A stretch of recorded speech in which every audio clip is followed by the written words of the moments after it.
بسم الله الرحمن الرحيم. الحمد لله رب العالمين، والصلاة والسلام على رسول الله صلى الله عليه وسلم وآلہ وصحبہ اجمعین۔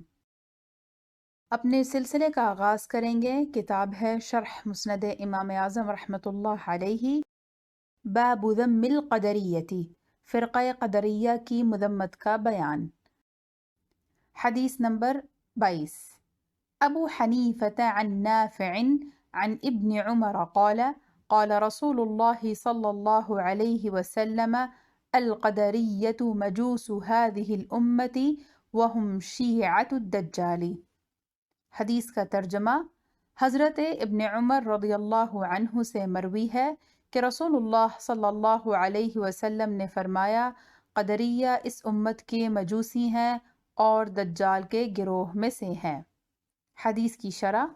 قدریہ اس امت کے مجوسی ہیں، یعنی اپنے برے عقائد کی وجہ سے مجوسی کی طرح ہیں، اور وہ دجال کا گروہ ہیں، یعنی کفر و فجور میں اس کے تابع ہیں۔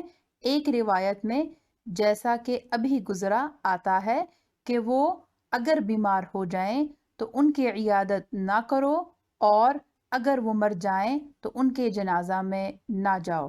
حاشیہ میں ذکر ہے، شرح الملا علی القاری رحمۃ اللہ تعالی علیہ علی مسند الامام الاعظم، ذکر اسنادہ عن نافع مولا ابن عمر رحمۃ اللہ تعالی علیہ، صفحہ نمبر 195۔ ابو الاحمد غفر لہ۔